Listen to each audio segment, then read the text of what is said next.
I'm looking for a doctor, hand surgeon, who is capable of fixing a completely torn Extensor Carpi Radialis Longus.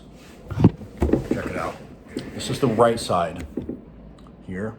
You can see that muscle move right there. This one right here. When I extend the wrist, and there's the wrist. Here's the left side. I extend the wrist. Notice the difference. It's kind of missing over here. We got this divot over here in the wrist over here. On this side over here. And the whole thing is just kind of off. 7 years ago, I went to Hillary Redlin. She did a surgery to remove the glass that was in there. She looked at the wrist very closely. She did surgery on it to remove glass that was in there. She told me that the reason I have a weakness in the wrist was that I tore the TFCC.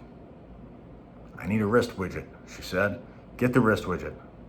I didn't want a wrist widget. I want the stability in my wrist. She said, well, that'll give it to you. That's the best you can do. You tore your TFCC. Best you can do is the wrist widget, okay? So I got it. Finally got it. I didn't want to get it. Didn't think it was what I wanted. Whatever, I'll just get fine. I'll get the wrist widget, I'll try it out. Yeah, of course it doesn't work. There's no functional stability from that thing. Tried it out, used it, gave it a fair try, didn't help at all. Called the doctor back. She said, well, there's nothing else you can do. You got the wrist widget. It doesn't work. Well, you know, it's the best you can do.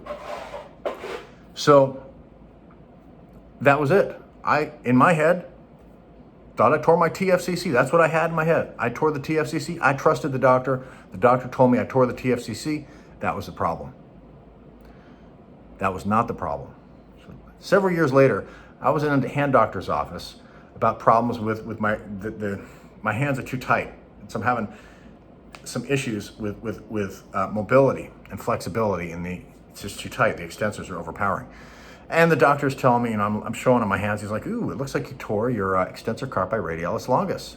And I said, oh, this bothers me so much, So we went back and forth, and he said, well, I don't know, how old is that? I don't know if we can get a good result out of surgery at this point. It's too old. But let's get an MRI, see the extent of the damage. That doctor thought that there might be another ligament or tendon torn. Turns out they found only the Extensor Carpi Radialis Longus was torn, and the doctor does not want to do a surgery because it's so old, the muscle is atrophied, and the ligament that it connects to is probably too shriveled up. It's probably not going to work. So he doesn't have a good, he's not optimistic about a good outcome for that surgery. So I'm looking for a doctor who can help. This is obviously a damage that's caused by failed diagnosis by a failed doctor who failed to call me back after I said, hey, 7 years later, you gave me a wrong diagnosis. What do we do now? Doesn't even bother to call back and say, ooh, I remember that. Okay, what's going on with you? So when Hillary Redlin says she treats her patients respectfully, look at what kind of diagnosis she actually gives people. Wrong diagnosis. Yeah, good job. You pulled the glass out of my wrist. Great. That needed to be done. But you couldn't even notice that there was a torn muscle on the same spot that you were taking the glass out of, right here where we got that scar.